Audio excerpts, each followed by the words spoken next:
Hello and welcome to episode 140 of the Mark and Me podcast. As always, I'm your host Mark.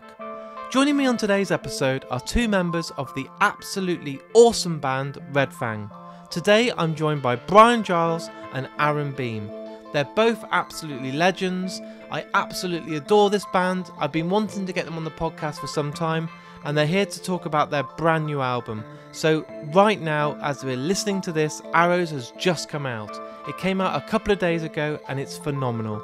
But I urge you all to go and listen to all their albums. And if Red Fang are new to you because of this podcast, go back and listen to the self-titled album, Only Ghosts, Moving the Mountains, and pretty much everything they've done. They're phenomenal.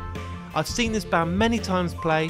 At Download Festival about 4 or 5 years ago, they were easily the performance of the whole weekend. They're phenomenal. They supported the likes of Mastodon in the UK and blown them off stage. They are the real deal, so please go and check them out.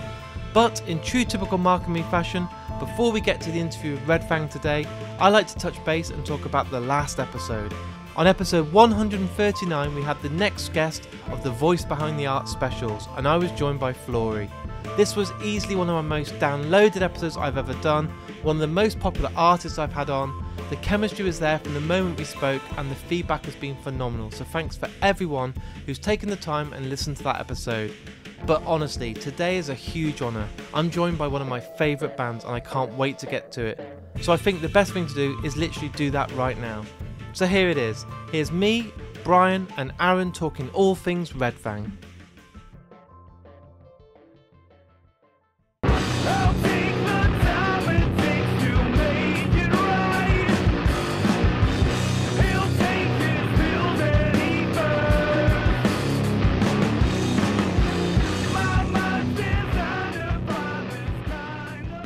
So Aaron and Bryan from the absolutely awesome Red Fang, thank you for joining me today on the Mark and Me podcast. Thanks for having us. Having us. There we go. Already a clash and a talk over. I love it. What I want to do is, for the listeners out there today that might be tuning in and then discovering Red Fang for the very first time, where the fuck have you guys been? But let's take it right back to the very early days. And Bryan, tell me about those first albums that you discovered as a kid that made you fall in love with the music that you listen to today, or have shaped the kind of music taste that you've now got. I guess I started liking, rock music when I was 10 or 11 years old, I guess. My brother, a couple of years older than me, and he introduced me to ZZ Top. What was the album? In any case, it was sort of an 80s ZZ Top album and Van Halen Fair Warning.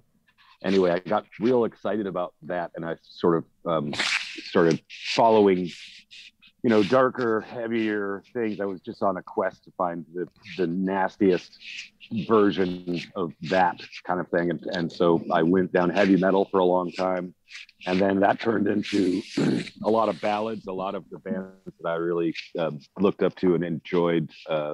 Motley Crue, things like that. They all just started doing ballads. And I was like, well, this is awful. This is more about the haircut than it's music. So I kind of turned to punk rock for a while. And then I just was like, I don't care what it is, as long as, it has that emotional impact, that really, big, epic impact. And it doesn't really matter what genre it is. But yeah, as a kid, I was like, oh, this is who I am. I'm a solo and cool guy, or whatever, now I just like music.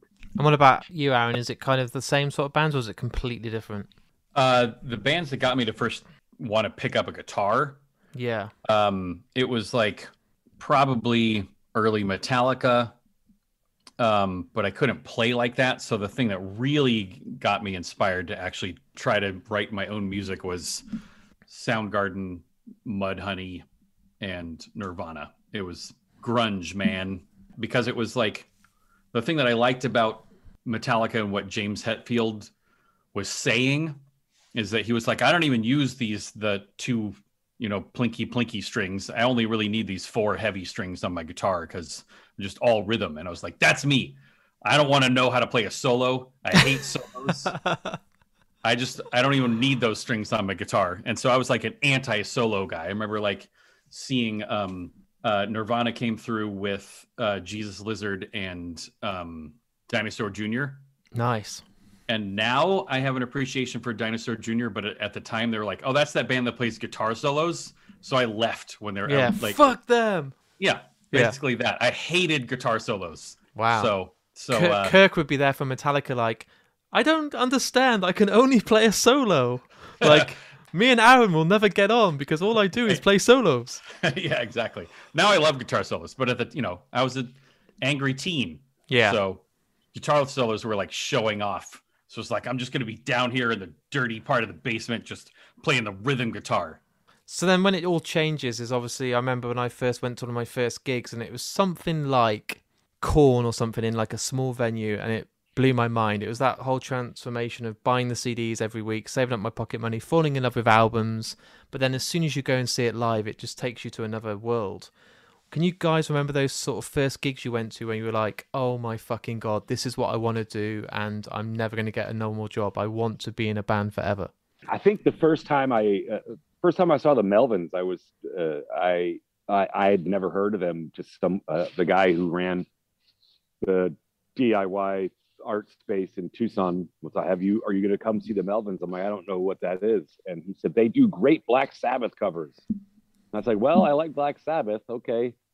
And anyway, seeing them live, I just thought that their performance, it was terrifying. And it went well, after listening to the albums subsequently. I mean, like, oh, it doesn't touch their live show. They would do tension and release things that just went on and on where you were like, come on. But when they brought the hammer down, it was incredible. I was like, that is, the power that you can achieve, in a live setting where, the unexpected is there.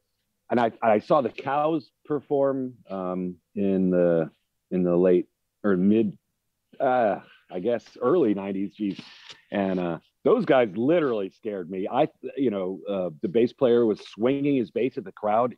I thought someone was going to get hurt for sure. They had a truly menacing stage presence. And I was like, wow, that's, these guys are musicians. How scary could they be? But man, were they. And what about you, Aaron? Can you remember those first gigs that you went to where you're like, this is making me want to pick up a guitar, this is making me want to smash stuff up, this is making me want to scream down a microphone? I mean, I had already been playing, I've been performing in front of audiences, if you want to call it that, since I was like 8 when I started. I actually asked my parents to sign me up for piano lessons because I heard all my friends complaining about being forced to take piano, and I was like, that sounds like what I want to do. And I realized that during this COVID year, it was the first time in 40 years that it was the longest I'd gone in 40 years without playing music in front of somebody. So I guess I was always real shy growing up. And the only way that I ever really felt comfortable to be at all expressive in front of people was on stage. And so the first kind of like rock performance I ever did was playing a few cover songs for like a talent show at my high school when I was, 16 or something. We'd already been playing music, and it was more just like a natural progression from playing in school band, playing piano. I was already doing all that stuff and playing in front of people. So it was like, I don't like jazz. So what I like is guitar rock, man. So my friend Chad bought a guitar and started learning, took lessons. He bought himself a fancier guitar, and he just sold me his old guitar. And that's kind of how I started. And then we just loved grunge. So we just wanted to play. We lived in a small town where there was no chance that any of those bands were ever going to come to our town. So we're like, the only way we're going to ever have grunge happen in this town is for us to do it. So let's just do it. And then obviously you guys formed, I hate when I talk about years, I can't believe it. And you think, fuck, was it that long ago? But it's like 16 years ago was when you guys formed in 2005. It just sounds so long ago.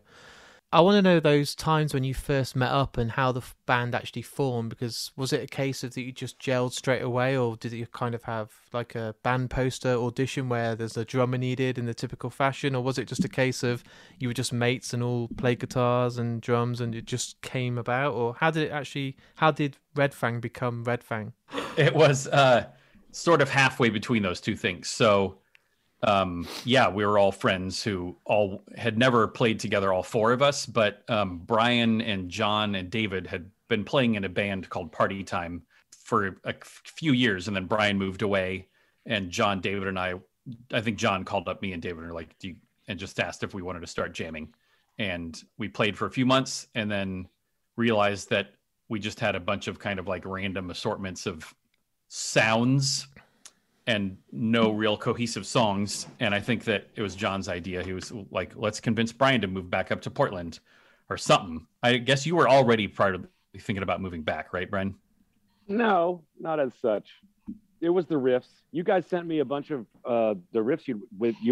The working title was Special Princess, and you sent me 4 or 5 Special Princess riffs. And I was enthralled. I thought they were metal, and I'd never really played metal, so I was like, oh yeah, I'm gonna do that. Anyway, we didn't end up really chasing as many of those ideas down as I wish we had. I mean, they have appeared over the years, but anyway, that you guys tricked me with your riffs. And I moved back. That's hell of a commitment to move back and be like, yeah, I have all faith in these guys. This is a big now change in my life, and it's going to hopefully pay off. Well, yeah, I we had done Party Time, and I was just not in a really good place, so I needed to get out of town, and that was really good for me. But I moved to San Diego, which I had lived there previously, and it was just impossible to get people to play music with me that sort of shared my my ethos or whatever. I think the closest I got, I was playing with a couple of friends, and the drummer, we played sort of a punk rock song, sort of a barn burner, and I was like, that is fantastic. He's like, yeah, I wouldn't want to do that all night. And I was like, shit. Well, I do. That's what I want to do all night. He's like, I'll play one fast song, but come on, you're messing up my hair. I mean, that's not really but you know what I mean? It was just, I think, finding people that that shared kind of my background. I think we all have similar, interests, that kind of thing, the grunge movement and stuff. So, and I knew that, John and David, we were a good fit. It made sense. I mean, I like that was a year that I didn't play, I wasn't in a band, and I was just so frustrated. So to be able to come up and kind of jump into a pre-formed thing, it felt very comfortable, and it's cool. You leave one thing, and then and you sort of can take what the good and the bad, and sort of apply that to the new thing, and so I like to tell people, when they say, oh, our band broke up, I'm like, man, that could be a really good thing, because you get stuck in a rut, and then your new project, you can avoid a lot of the pitfalls. Nice. It's not like you're going back to zero ever. No. I think we all. So anyway, I felt like we really Red Fang took some of the ideas that I was really excited about in our previous band. It was a pretty massive step forward right off the bat. It's like, okay, we don't have to mess around with these, esoteric noodling things that my little pet project things, because as fun as that is, I don't need that. Let's get straight to the rock, and that's that's what we did. So to try and sum up the last 15 years would take probably about a 10-hour podcast, but the first time I saw you guys play was in the UK in Nottingham. You were supporting Mastodon. I don't want to sound like a fanboy and I'm kissing your ass, but you were fucking incredible. And that night we all walked away saying they should have been headlining tonight. You were absolutely unbelievable. But the gig that I always remember of you guys was Download Festival in 2017. So I took all my mates. I was like, come and see Red Fang. They're amazing. And they were like, who's Red Fang? I was like, just trust me on this one. And we went to the smaller stage. And you guys came on and absolutely, truly were the best band of the whole weekend. We all agreed. We're like, they were sensational. Now, I don't know if you remember this gig, but about 2 hours later, you did another set on this really small stage and everyone was wearing red hats in the crowd. It was actually a Firestone tires, I think is what there it you was. go. And all the crowd had these like red hats that they were giving out, and the sun came out, and I don't know what it was, but I'd just seen you and you were easily the best band, and then you did another set and it felt like watching you in a garage. It was this really small intimate gig that you had your amps up there. There wasn't a massive PA, and I think it was Flies or Flames, and you're doing the instrumental bit, and honestly the sun came out and there was just this moment where I say, That for me was the best performance I've ever seen. I turned round and it looked like we were just this exclusive little gig for about 100 of us with red hats on. Do you remember this show? Because you were fucking unbelievable, truly. And it was so tight. The sound quality, I don't know what it was amazing. And it just felt intimate, even though it was an 80,000 people gig. I do remember it. And all I can say is, if only you could see us on a good day, because that was like one of our worst shows in No, I'm kidding. I was going to say, fucking hell, really? Like, Jesus. I think, if I remember right, I think that was it the one that 30 Seconds to Mars or whatever they're called? They were headlining that day. And maybe Rammstein also played. I can't remember who exactly, but I don't think remember because we were so good that you can't even remember any of the other bands. Genuinely, I'm not just saying this. You were unreal. It is hard for us sometimes to take those sorts of compliments, but I do truly appreciate that. And I think that's the year that we played that maybe one of the most memorable things to me about that year was, apart from the sort of chaos of having to run across the whole festival to play a second gig on the small stage on the side, which ended up being super fun. And I actually loved that kind of thing. And it kind of reminded me of some of the early days of like playing at South by Southwest, where we'd play like 2 or 3 shows a day and you're huffing equipment through a bunch of people in the middle of the street in 100-degree weather. And it just feels like chaos. But then that just adds this kind of frantic energy that makes the shows just feel so much more alive or something, more electric. Yeah. So I do remember that. And I remember like, do we really want to be doing this Firestone tires thing? This just seems kind of cheesy. And then it was so fun. And I think the other thing, if it's the one that I'm thinking of, was the program had interviews with some of the sort of like rock icons about who are you excited to see at this festival. And I think that was the one that Lemmy had actually called us out by name. And so that was like, I just got this extra jolt of like, you know, who are you looking forward to seeing at this thing? And Lemmy was like, I want to see Red Fang. And I was like, oh my God. And so I think that at least I was like extra pumped up for that show because of that. Because, I mean, come on. Lemmy knows who we are? Exactly. Oh my God. That's amazing. All you need then is him to come on stage and then be wearing one of your T-shirts. That's the next step. Well, not now, but yeah. Do you guys rehearse regularly to be that tight? Because it's just flawless. Your performances are tight. There's no fuck ups. There's no, I don't know. It's just like seasoned pros. You come on stage and you're playing your songs and it's just how you would want it to be. Well, we practice by playing tons and tons and tons of shows. Yeah. That's really that. There's no substitute for doing it in the context in which you have to do it that way. So you can't, in my experience, no matter how much you practice in your practice space, it doesn't translate to the live experience. It's just the fact that we've played, I can't remember, we totaled it at one point. We played over 1,000 shows. And when you think about like, you know, that Wire record 154, you know why it's called 154, because they had figured out they'd played 154 shows to that point. And that's like a legendary band. Yeah. They'd only played 154 shows. We've played 1,000. And so it turns out that when you do something 1,000 times, you get pretty good at it.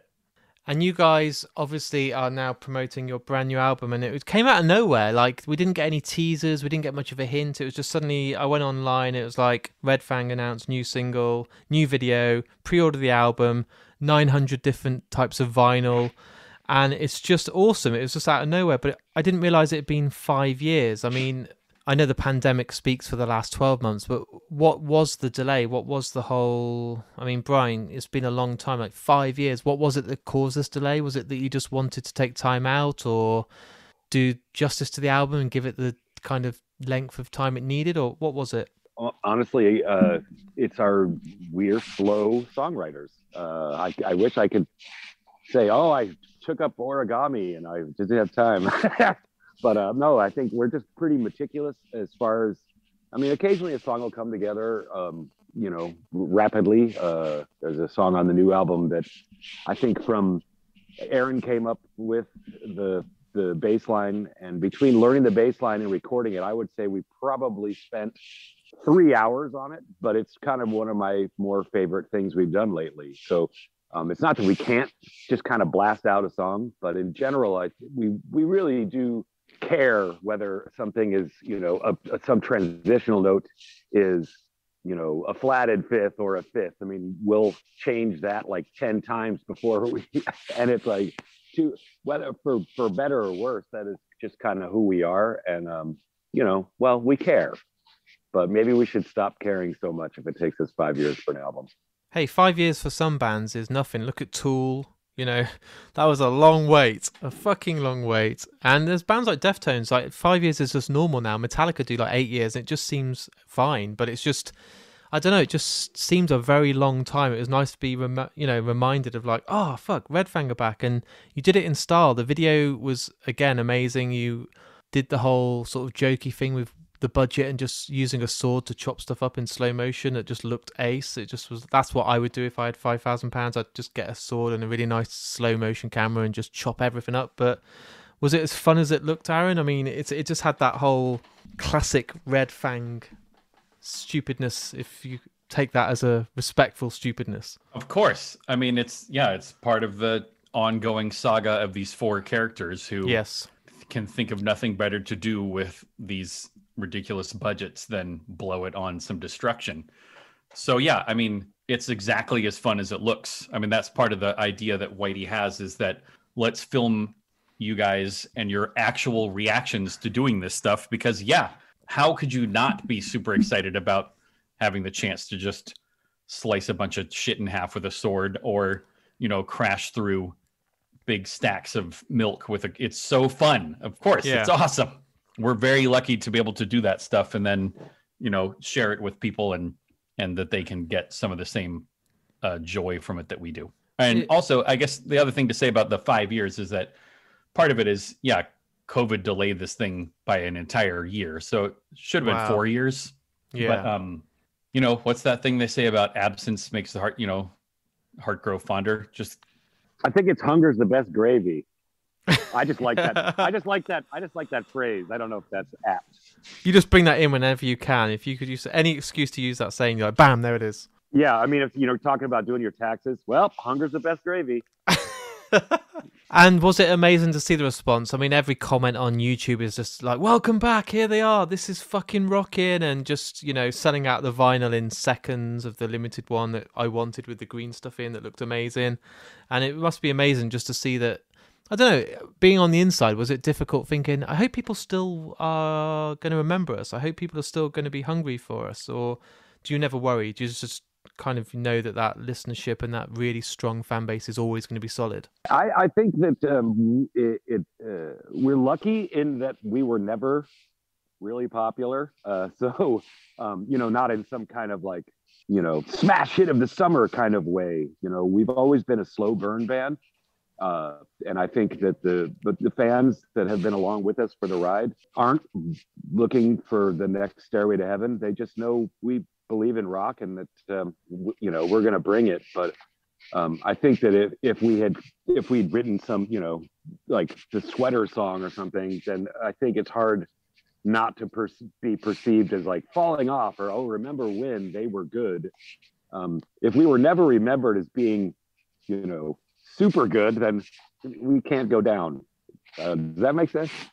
It does, and I'm glad that you've not kind of gone down that route, and I would be terrified if you kind of did like what the Offspring have done. I've just heard their new single the other day, and it's not the same band that was the band that released Smash, and I just don't know how it's the same guys with the same instruments and the same vocal that have just sound so different.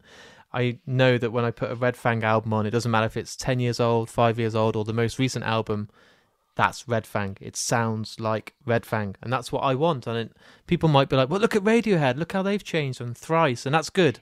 But Red Fang is Red Fang because it's solid, it's good music, they're good musicians, and it just fucking works, so why change it, Don't think it's actually possible to change it, because what makes it what it is from my perspective is the four of us in combination. It's what happens when the four of us play music, and we don't feel like we're trying to continually recreate what we did in the early days 15 years ago. It's just the natural output from the four of us together writing music. And so that's the thing that from the way I see it, that's what binds it. And that's what makes it sound like Red Fang, is not that we're like, okay, let's make sure that we don't, stray too far from the kind of songwriting style that we've done. It's never, that conversation never happens. We never like are intentional about directing the style in one way or the other. It's just organically what happens. And so that's I guess the thing ultimately, because, if you listen from one song to the next on a bunch of records, like there's pretty darn different things happening. Like Murder the Mountains has got that slow song that I'm so good I can't even remember the name of it. you wrote it, but you can't remember the name. Yeah, exactly. Yeah. We don't stay consistent stylistically even on a record.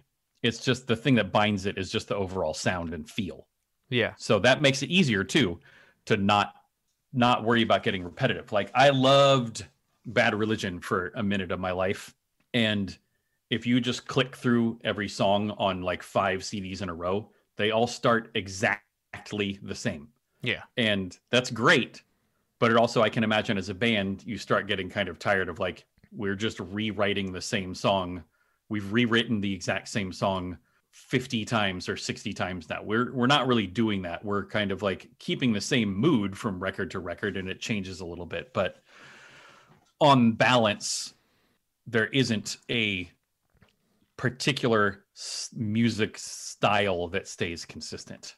Does that make any sense? Definitely. We just literally picked up on the point, and we can't ignore it, that we are in the world of lockdown and everything's fucked up right now. It's delayed your album by a year. You haven't played any shows. You just said you haven't performed music for a year, which is the first time in your life. It's insane. Are you so ready to get out there now and play these new songs live? Are you already, with the extra time you've been given, already working on the follow-up album, thinking, fuck it, let's just take advantage of not having to tour around Europe and go here, there and everywhere? Or have you kind of just had that time back to appreciate just life again and all the small things that now seem so much bigger? I am chomping at the bit to play live shows again. I think we all are.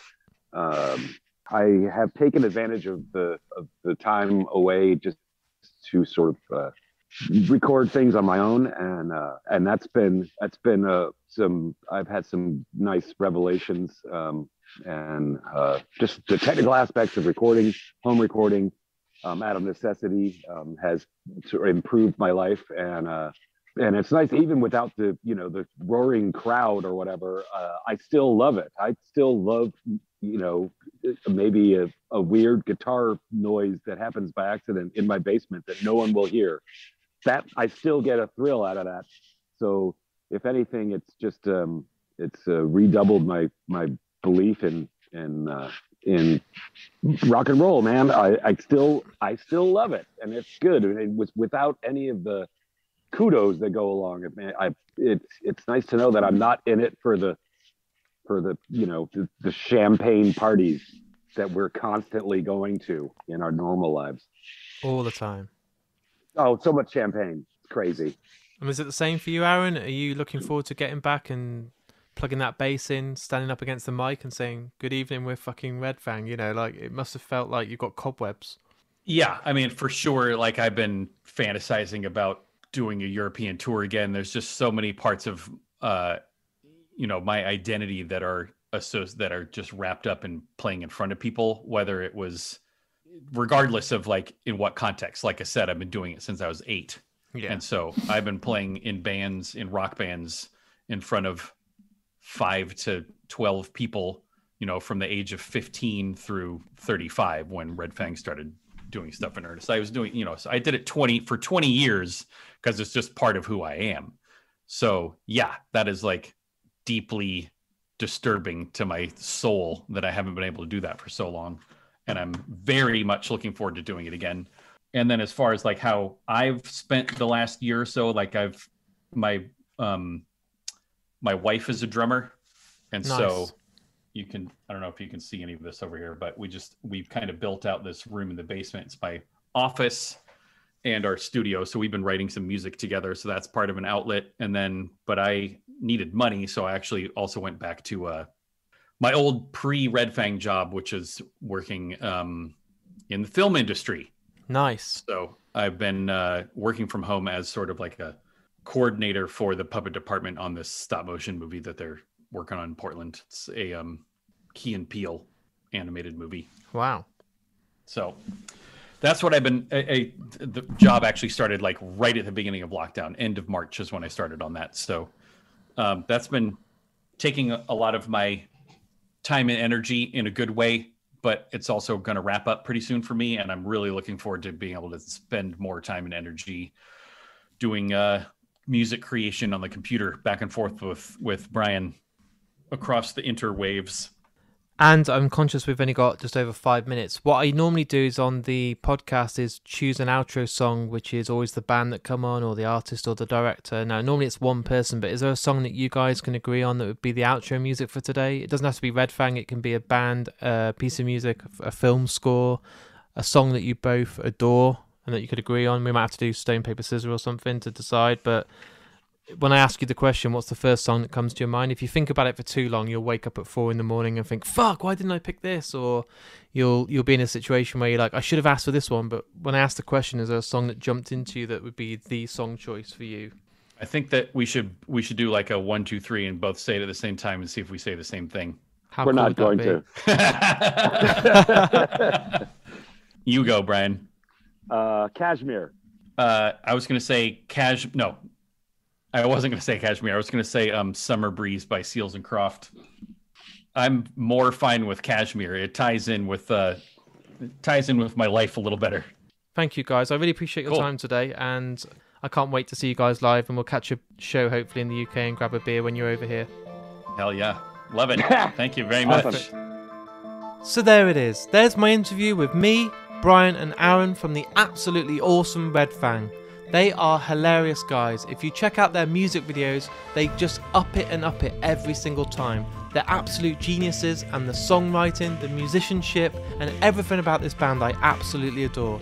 It really is a dream come true and a band I've wanted on this podcast for many years. So a massive thanks to the guys at Good As Gold Group who made this happen. Honestly, I'm forever in your debt. I really hope you've all enjoyed today's episode. If you're new to Mark and Me, there are 139 other episodes waiting.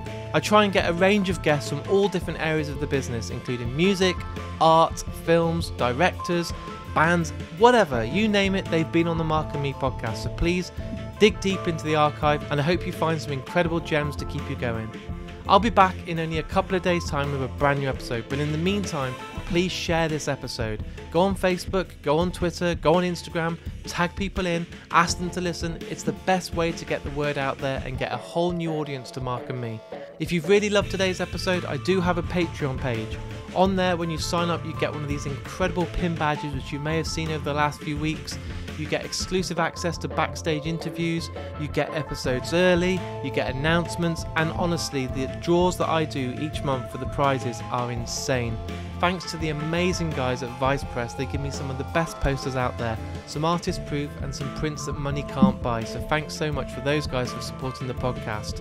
In the meantime, like I said, it's only going to be a day or two until my brand new episode, so until then, listen to Red Fang, take care of yourself, and I'll speak to you all soon.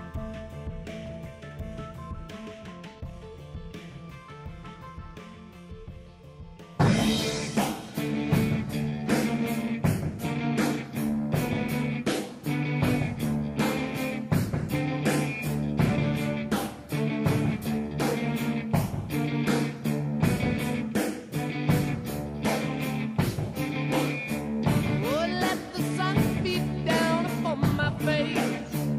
Stars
sun burns the ground.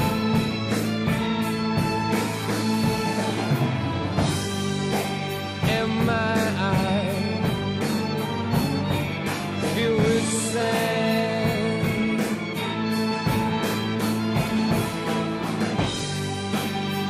As I scan this wasted land, trying to find where I've